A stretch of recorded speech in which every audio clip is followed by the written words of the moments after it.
Mary Ellen Romano, grade 3. Andreas Algeyer, I teach grade 1.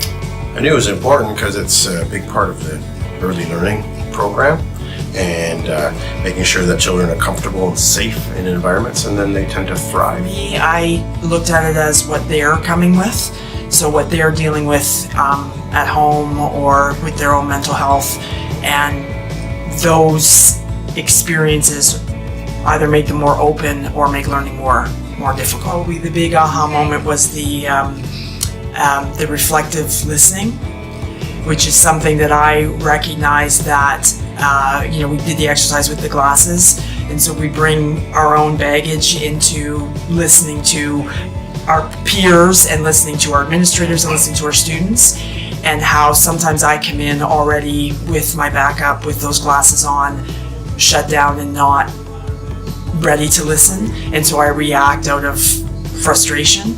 And so it was good to see the videos and watch yourself, Margaret, do the example where trying to take those glasses off and trying to be, well, I hear you when you say, and then like you said, that really spoke to me when you talked about the lowering, the bringing us down, and so bringing my frustration, bringing my anxiety down, and being able to just say, okay, listen, and how can we move forward?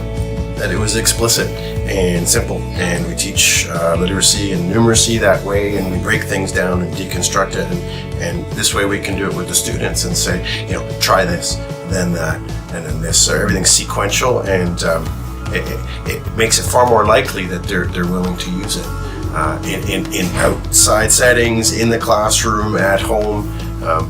I thought it was neat to see it broken down so simply, and I think the kids can really take it on. The reflective listening. Yeah. I think it's so important that the children don't acknowledge the other person has the feelings and the emotions. It's always about themselves. Yeah. And just as us, right?